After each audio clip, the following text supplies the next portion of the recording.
question from Anushka on behalf of the group. She says, Acharya ji, a good discussion happened yesterday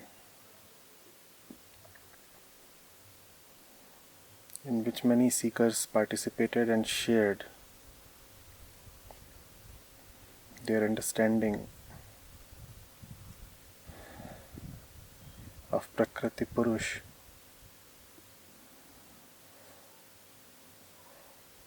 and other things.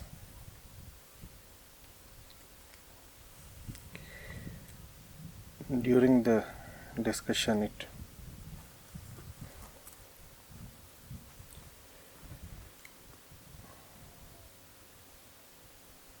was put that Prakriti, Purush, Maya all are mere concepts, and that one is pure Atman,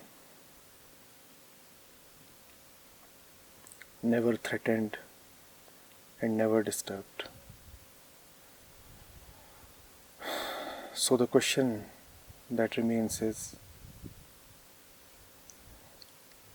are anger, violence all mere a concept of the mind? Is ego too merely a concept of the mind?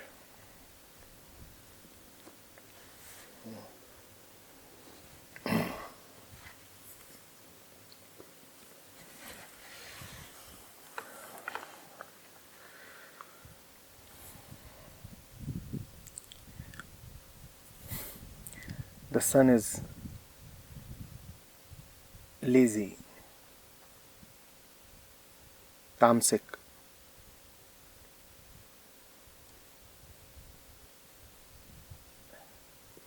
and he is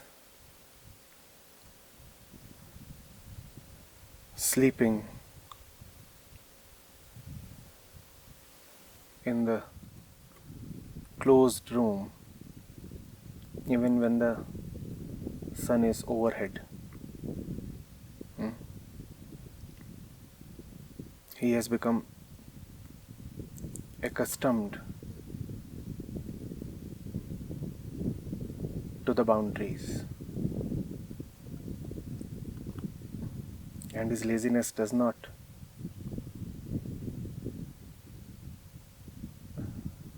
let him get up and move out. So the father comes in. The father says, outside, son, there is a divine, metaphysical mango. You would have never seen anything like it, let alone having tasted something like it. And that mango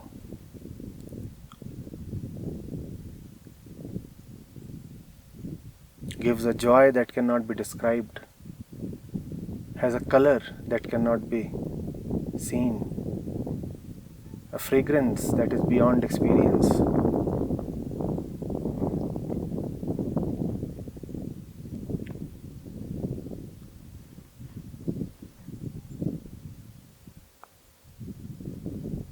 That is the only way remaining for the father to somehow make the son, the lazy, clumsy son, move out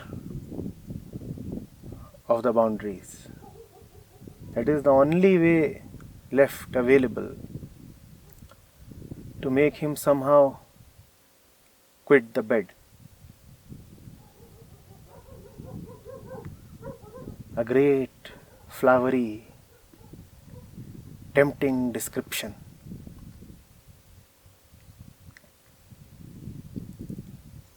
So the son gets up,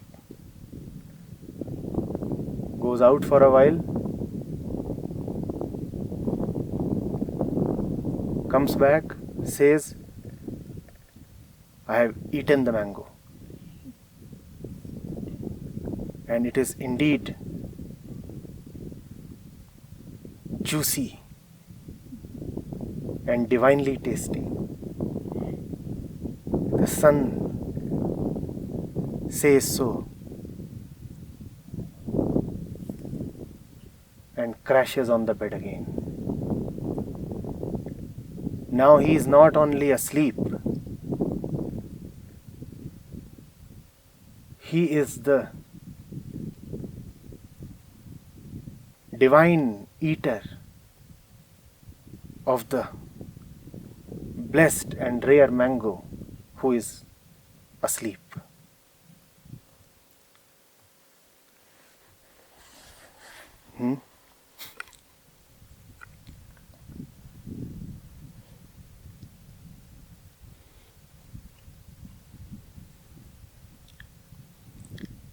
The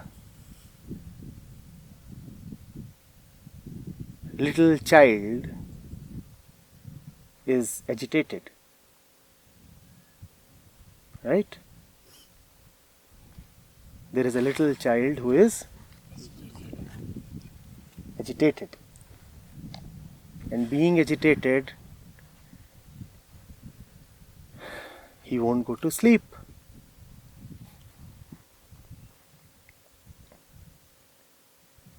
Being agitated,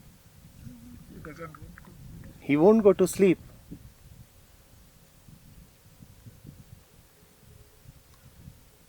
Now the mother comes in this time.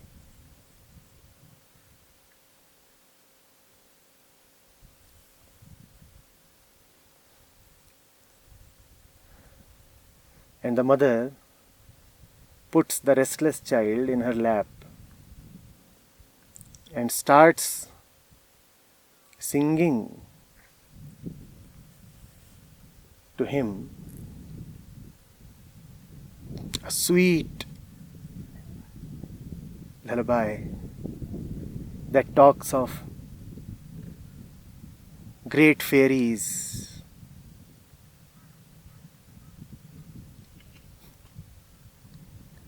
and demons and lands beautiful and far and away.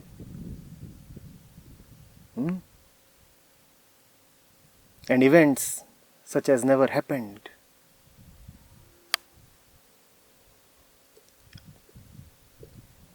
And she is singing of all these. A great song.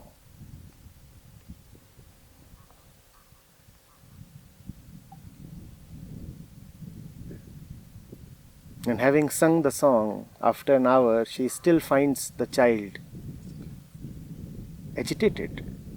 And now he is even more agitated. The mother is befuddled. She asks, "What's the matter, son?" He says, "I am preparing to go to those divine lands. For now I see that I really belong there. I am the clean, blemishless resident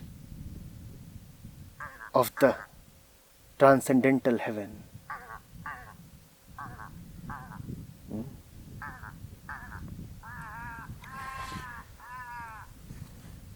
Will we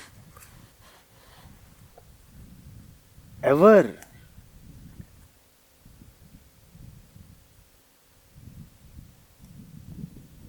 gain some sense?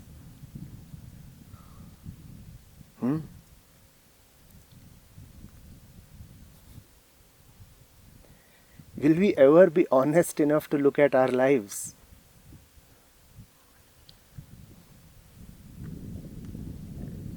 Our lives are nothing but a sorry tale of someone who has always been disturbed, displaced, vacillating, suffering.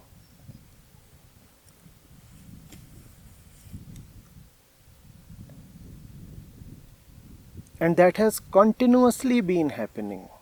continuously.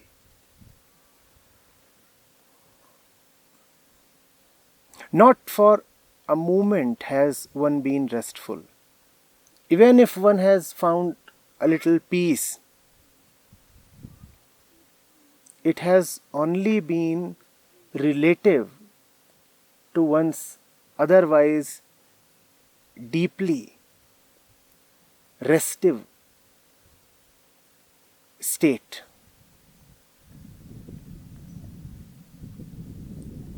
When disturbance drops a little, we celebrate it as stillness, peace, calmness. But we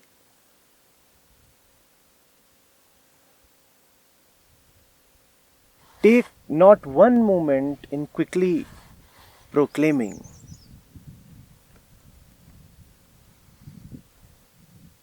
that I am the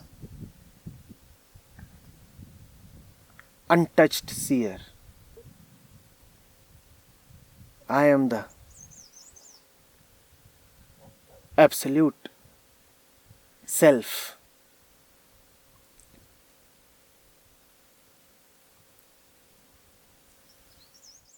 To the lazy one,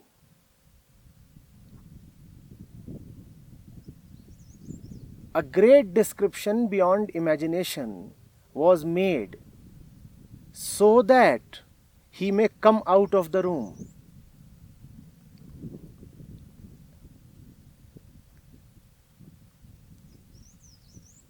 The father wanted to rid the son of his current state, the current state of inertia, lethargy, a dumb torpor, to bring him out of his dumbness. The father says, "Come out, son. There is a divine mango outside." But look at the son's prowess. He goes out, eats the mango, comes back and says, "Now I am the eater of the divine mango," and goes off to sleep again.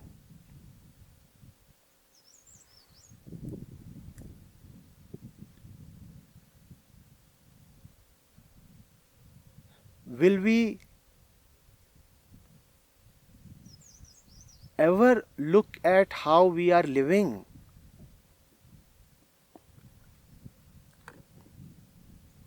But then, on closer inspection, it is no surprise either. It requires great intelligence to admit one's madness. The mad one is usually going to be the last one to admit that he is mad. The mad one is much more likely to say, "I am the divine blissful Atma."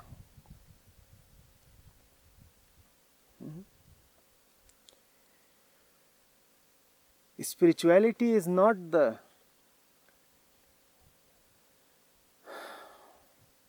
art of mugging up stuff from here and there. It is first of all a deep cry to not to remain as one currently is or has become.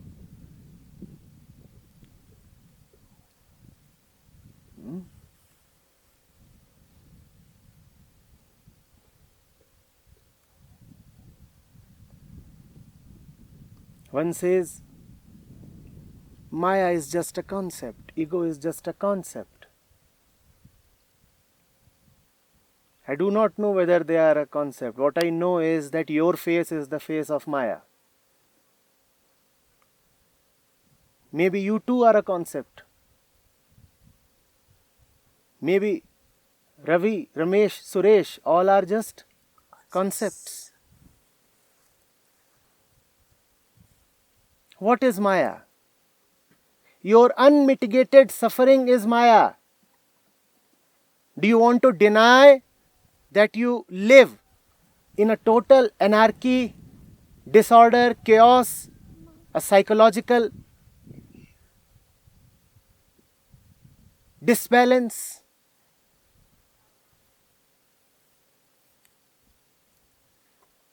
That is Maya.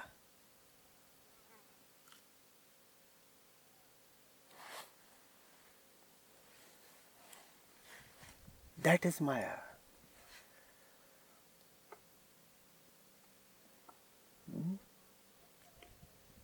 There is no proof of anything except one's own inner honesty.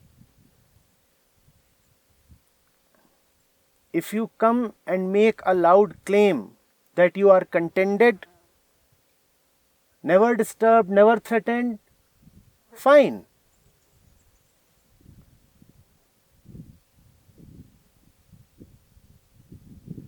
Your claim will be accepted. To each his own.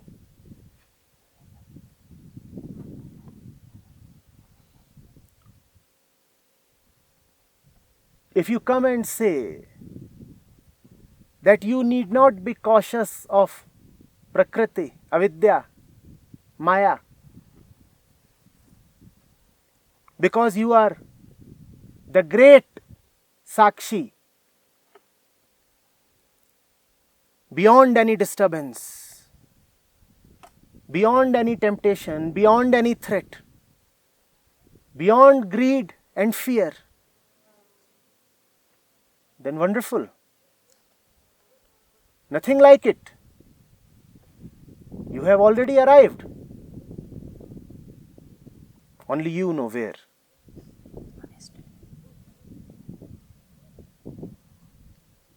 There would be nobody to dispute your claims. But why do you want to deceive yourself? Why do you want to live in Atma Pravanchana? Gross self-deception. You say things are just happening. There is no dance of Prakriti. And there is no way the Purush is being distracted or disturbed. Is that coming from your life? Is that how you are living?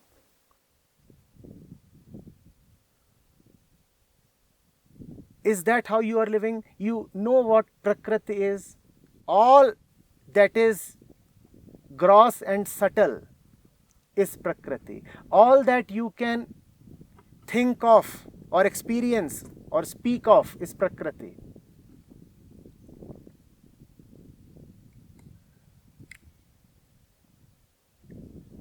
Does that not stir you up?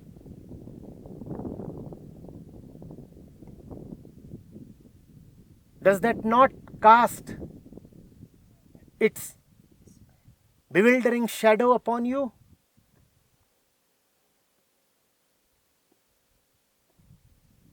You are in a spell, bewitched, and yet you are talking as if you are untouched, uncorrupted.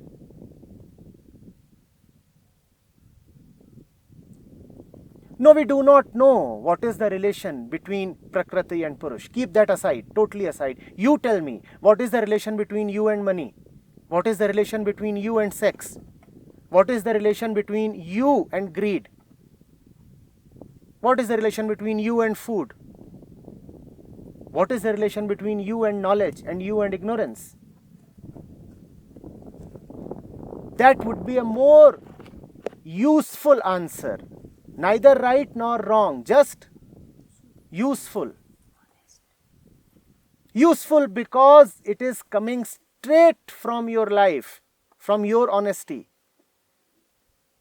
And if you will see that the markets indeed do tempt and distract you, that disease and old age and young age are indeed meaningful to you,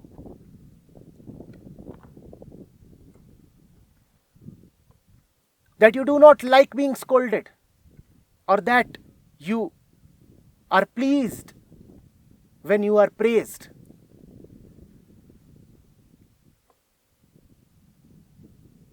That there is a word called insult or humiliation in your vocabulary, that things hurt you, then you will know whether or not Prakriti disturbs the Purush. Come from your life and answer honestly. And as long as you are the one who gets hurt and tempted and disappointed and elated and happy and sad, and calls himself sometimes healthy and sometimes diseased, you better admit that that which has been defined as Prakriti is indeed a great force upon you.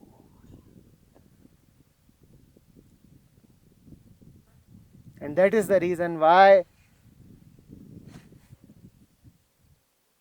saints and seers and teachers through the ages have advised caution, great caution. They have said, do not take her as feeble, do not take her as ever defeated. And most of all, never think of her as imaginary. Her very name is Maya. That which is not but surely appears to be is Maya. And it is not to the Buddhas alone that she appears to be. Most of all, she appears as real to us, the commoners.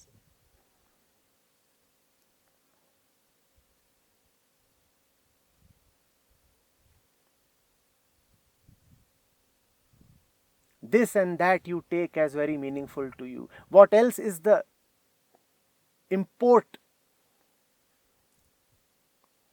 of the truism?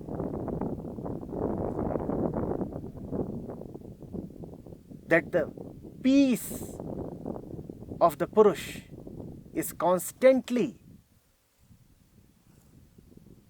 under threat by Prakriti.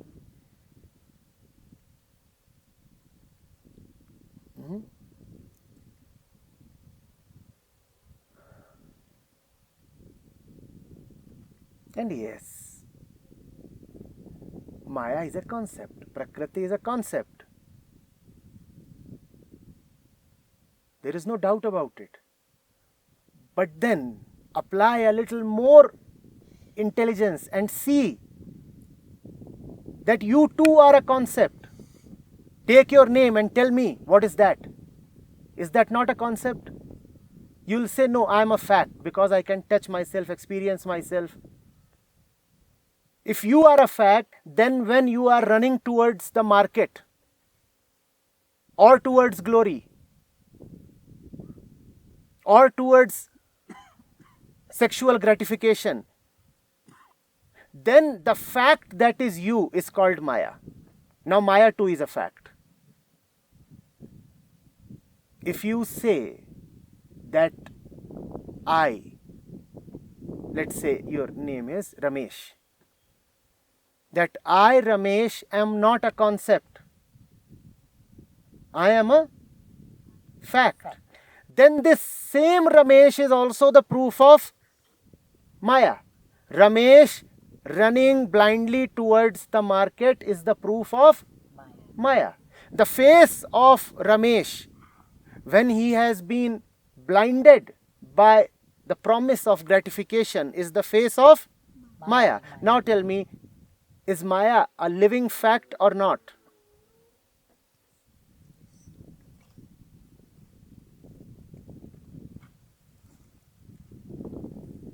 The face of a woman when she knows nothing but attachment to her physical child is the face of Prakriti.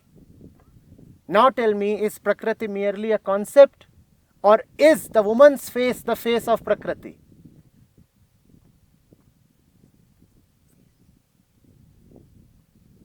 These are surely pointers, but they point to something very, very definite. And so that in language they might be represented, they have been put across as words. If you want to say that Maya and Prakriti are concepts, then tell me which word is not a concept. Because a word in itself never is a living thing, or is it? You say a camera. Is a camera not a concept? You say grass. Is grass not a concept?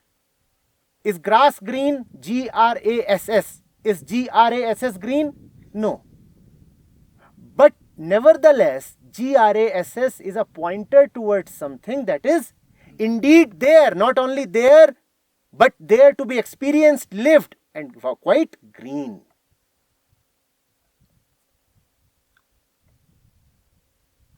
Sorrow too is a concept. So what? Aren't you living in sorrow? Aren't you living in sorrow? And your sorrow is itself the proof of the stupidity of the argument that all this is just a concept. The day you are able to call your sorrow just a concept, then you would have earned the rights to talk. But no, when sorrow is there, then you get swept away by it. Do you ever say that sorrow does not exist? No. But see how boldly you are asserting Maya is no real thing. It's just a play of words. Maya is just a play of words. But sorrow and suffering and humiliation and greed and arousal, those you would not call as play of words. You live in them, don't you? Don't you?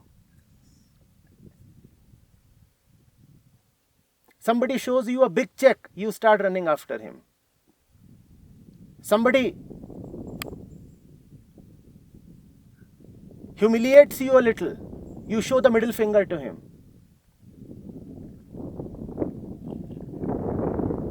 Now you do not say that all these things are just unreal. Why am I reacting to them?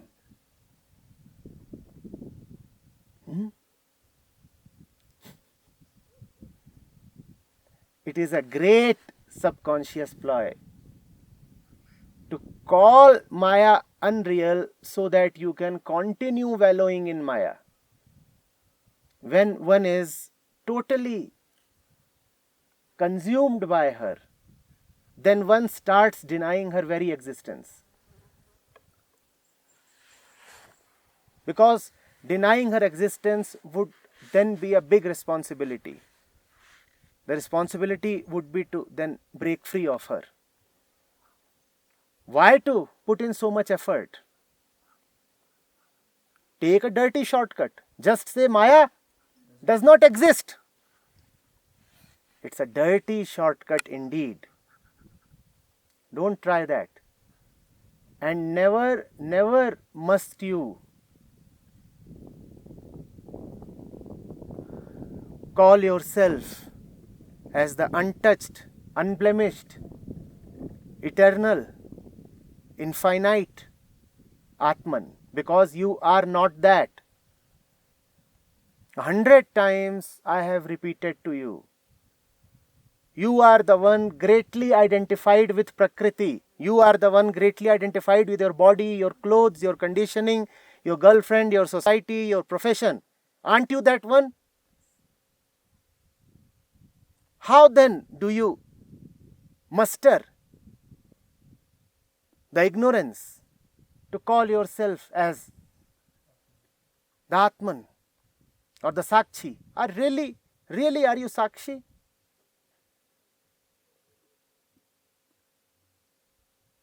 The Sakshi to you is the mango The fathers, the great fathers, talked of the mango to you so that you may Come outside. of leave the your soil. bed and your sordid sleep and come out of your enclosure and breathe in the open skies. The mango is not there to be eaten.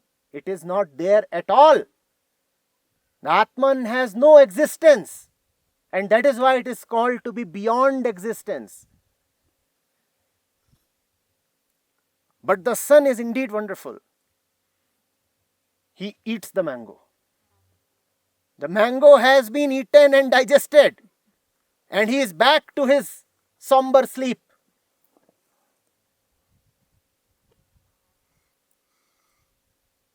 There are just too many eaters of the mango. All of them claim that the mango was very juicy,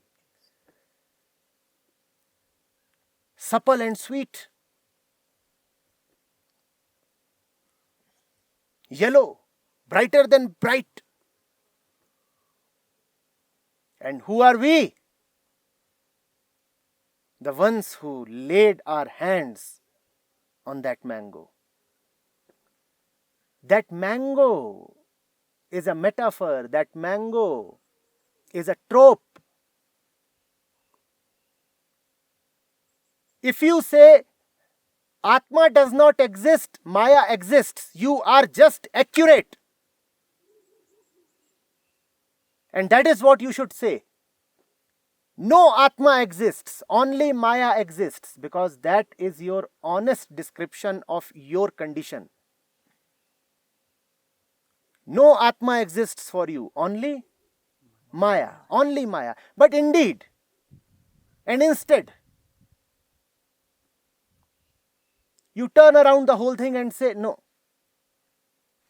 only the Atma exists and I am the Atma. And Maya, she is merely a concept. You are living Maya, you are eating Maya, you are running Maya, you are breathing Maya, you are seeing Maya, you are thinking Maya.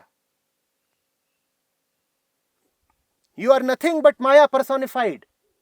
And you are saying it is a concept. And then you are saying, what is the proof of Maya? You are the proof of Maya. Look at your face in the mirror. That face is the proof of Maya. You call your face as your face, right?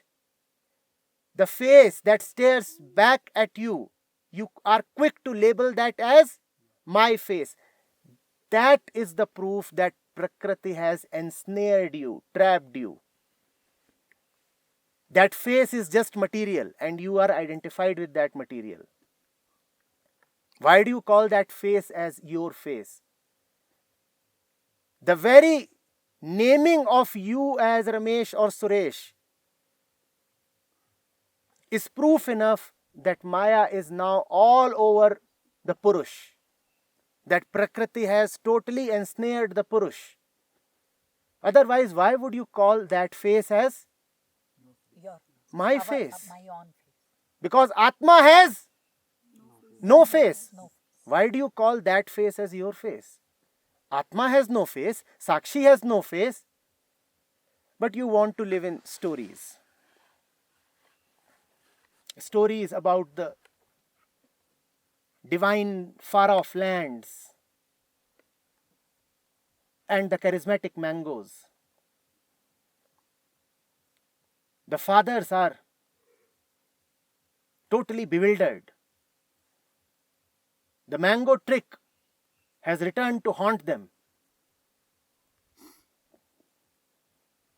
In fact, they are now confused. They are wondering whether it is probable that such a mango really exists. The deeply assured ones have been put into doubt by the sun, by the adventurous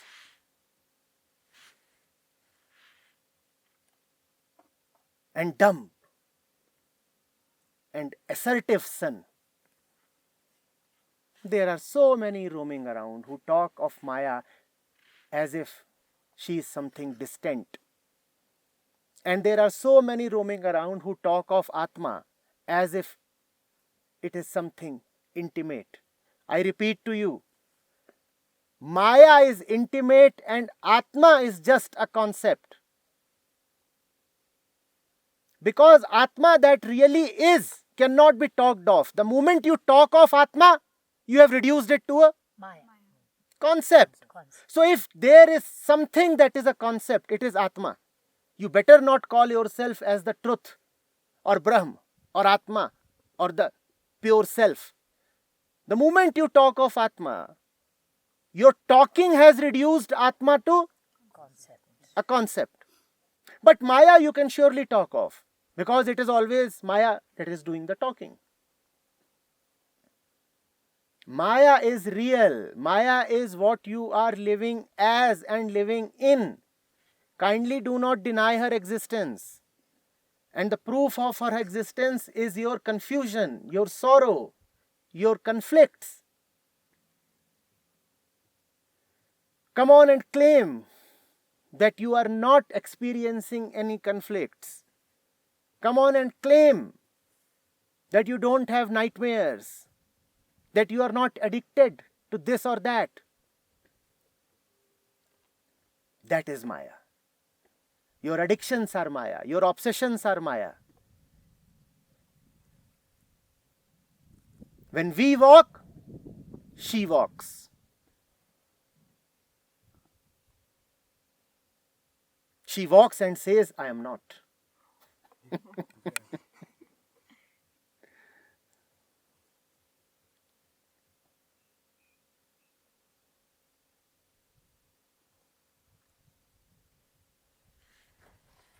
And it's a great fad.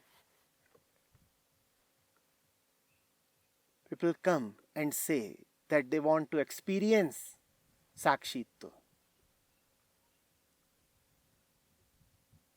People come and say that they want to achieve the Atma.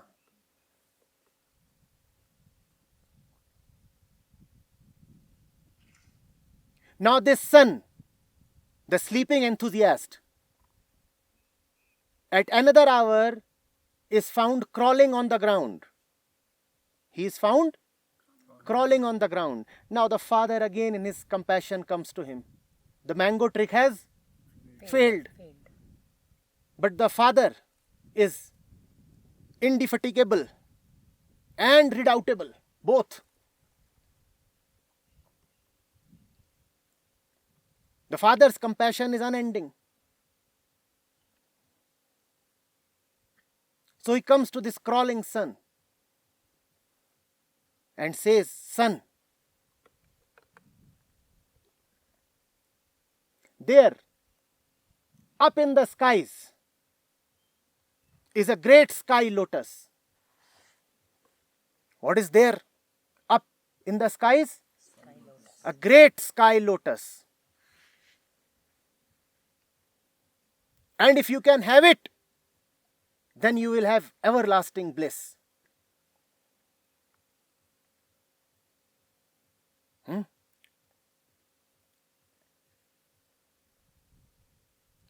The father says that so that the son may just get up and stop crawling. The father says that so that the son may at least stretch his limbs. There is neither any sky lotus nor any possibility of attainment of sky lotus. But when you talk of the sky lotus, then that temptation will make the son stand up on his two legs and jump a little.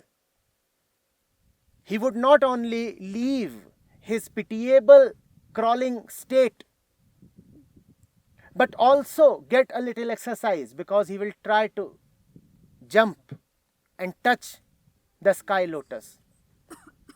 That is why the scriptures are full of mentions of two things. Your despicable crawling state, that is what the scriptures mention a lot. That is the fact of our lives. They would talk of all kinds of sufferings and Trayatap. And the second thing that the scriptures talk of is the great Atma, the Lotus. sky lotus. These are the two things that the scriptures would talk of. They would say, Atma is the only liberator from suffering. Sky lotus is the only liberator from the crawling state. The intention is not that you attain the sky lotus. The intention is that you get up. The intention is that you start walking on the earth like a man, not like a reptile, not like a crawler or a rodent.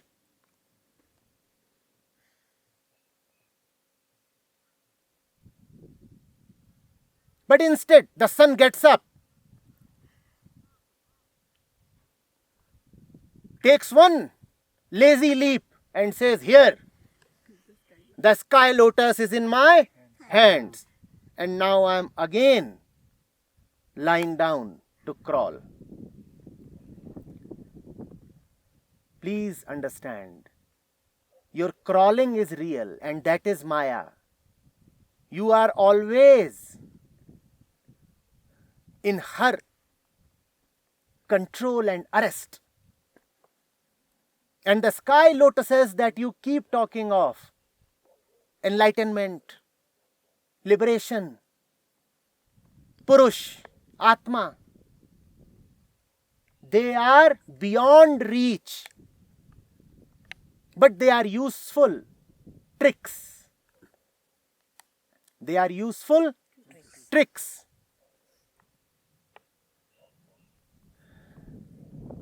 They will help you reach there. Now the question arises, is Atma then not existent? No, even not so. Even that is not right to say. Why? Because the sky lotus cannot be attained. True. And equally true is that without the sky lotus, you wouldn't have risen up. The absolute cannot be attained, but without the blessings of the absolute, how did relative progress happen? Even your relative progress is proof enough that the absolute does exist. That does not mean that one day you will be able to rise up to the absolute and capture it. The proof of the absolute is your relative progress. Now I leave it to your subtle intelligence to appreciate whether the Atman exists or not. The way you and I exist, the way this chair exists, the way these rain droplets, they are falling upon us now, they exist. Atma does not exist. Atma and Maya are different dimensions. Very different dimensions. And I say that Maya exists and Atma does not in your context, because you do not exist in any dimension other than the dimension of Maya. In your dimension, there is no Atma. In your dimension, there is only Maya. And that Maya is making you claim that Maya does not exist and you are Atma. Look at the Mayavi game. Be a little humble and be a little honest. Live in the constant acknowledgement that one is being fooled and fooled again by Prakriti, by body, by mind, by this apparent universe. Yes, when you admit that you are being fooled again, then you will have to admit that because the Atma cannot be fooled, so you are not the Atma. The moment you admit that you are constantly being fooled, you will also have to admit that you are not living as the Atma, because the Atma never can be fooled. Yes, but the power and the fearlessness and the honesty behind this acknowledgement comes from a source beyond you. That source beyond you has no direct proof. And that source beyond you is called Atma. Does Atma exist? Depends on you. If you can live in humility and honesty, Atma exists for you. And if you live in denial and deception and arrogance and self-defense, then Atma does not exist for you and Maya exists for you. All depends on your location, your situation, your life. So you decide.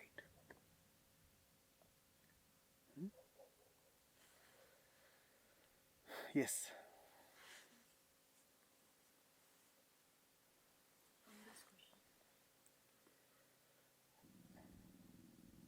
A question has come forth. I'll read the question aloud and then you decide who has sent the question. Is it springing forth from the great and subtle and silent center called Atma? Or is it coming from Maya? I'll read the question. Won't life be lifeless if we realize Maya? What will we achieve then? What would be left to achieve then? What anyone knows about Atma, one can't even talk of, meaning that Atma is anyway not useful. Why not do one's duty, eat and relax? Why not live peacefully with Maya? The question has to be turned back upon the questioner. Otherwise, there can be no solution. I can give an answer, but that won't solve the situation. You are saying, why not live peacefully with Maya? Maya by definition is your lack of peace. But first of all, you have to be loving and sensitive enough towards yourself and honest enough to acknowledge that you are living in great lack of peace. And if you have still not come to the point where you can acknowledge that life is hell, then spirituality has not begun for you and you do not need any spiritual sessions. Spirituality is only for those who have first of all realized that they are stuck. And they are saying that they are now fed up. They want to break away and break out. And then spirituality begins. If you are someone who is saying, I want to live peacefully with Maya, please go ahead. Please go ahead. It's like saying, why can't I live peacefully with a self-imposed headache? It's like saying, why can't I peacefully torture myself? Go ahead. If that is your definition of peace, and if that is something you think is possible, do go ahead. Why not do one's duty, eat and relax? You aren't doing your duty, you are doing Maya's duty. You are her servant. What do you mean by your duty? Who told you your duty? Were you born with that duty? How do you know your duty? How do you know your duty? How do you know what you are really responsible for? Who told you that? But you will not care to inquire within the self and ask, how did I come to accept these duties as my duties. How did it happen that I started identifying with these roles and responsibilities? You will not inquire into that. Instead, you are saying, let me do my duty. You have been tutored to take these actions as your duty. Krishna teaches Arjun. He says, leave all your duties and come straight to me. That is the very basis of surrender. That is the very basis of wisdom. And that is where liberation begins. When one is prepared to leave the duties. Sarva dharma paritajya mamekam sharanam vraj. Leave all your duties and responsibilities because they are fake and false. And here you are saying, why not do one's duty, eat and relax? Because you won't be able to really relax along with these so-called duties. Relaxation is not possible unless and until you have moved into Krishna, shunning all these duties. You are demanding the impossible. You are asking, how can I live peacefully with Maya? You are saying, let me do my duty and relax. Unless you are doing Krishna's duty, relaxation won't happen. Unless you have seen and done away with Maya, peace won't come. But you are asking for the impossible. Then you are saying, won't it be lifeless if we realize Maya? What will we achieve then? Who told you that you must achieve this or that? Who indoctrinated you into believing that life is a sheer waste without achievement? And even if something is to be achieved, how do you know what is the right object to be achieved? Who sets your targets? But you don't want to inquire into that because that would be painful and that would demand from you courage and conviction and rebellion. So you want to take an easy way out. That's what I call as a dirty shortcut. You want to deny the very fact that you are trapped. You want to decorate your prison. You are saying, in the prison, let me eat, make merry, and relax. It's a very, very dirty trick against yourself. Don't try it, please.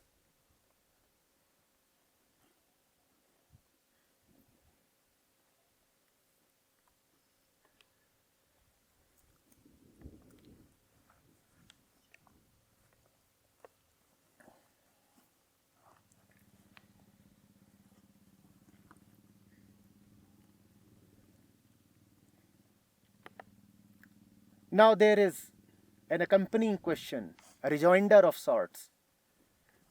It says, I am stuck. Parents keep insisting about doing one's duty.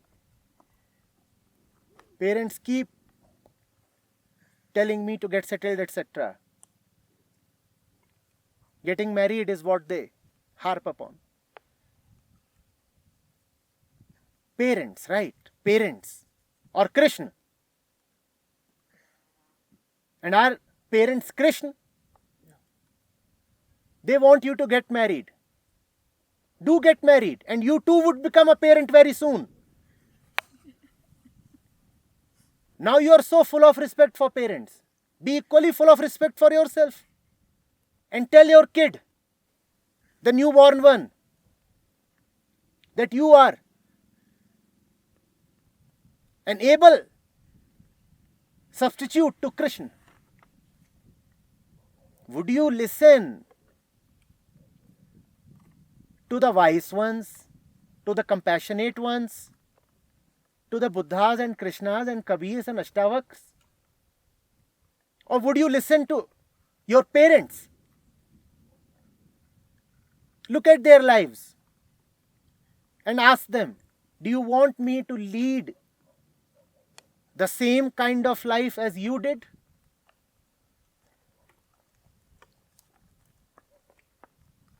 And if they really love you, they will say, daughter, we are letting you go, fly free.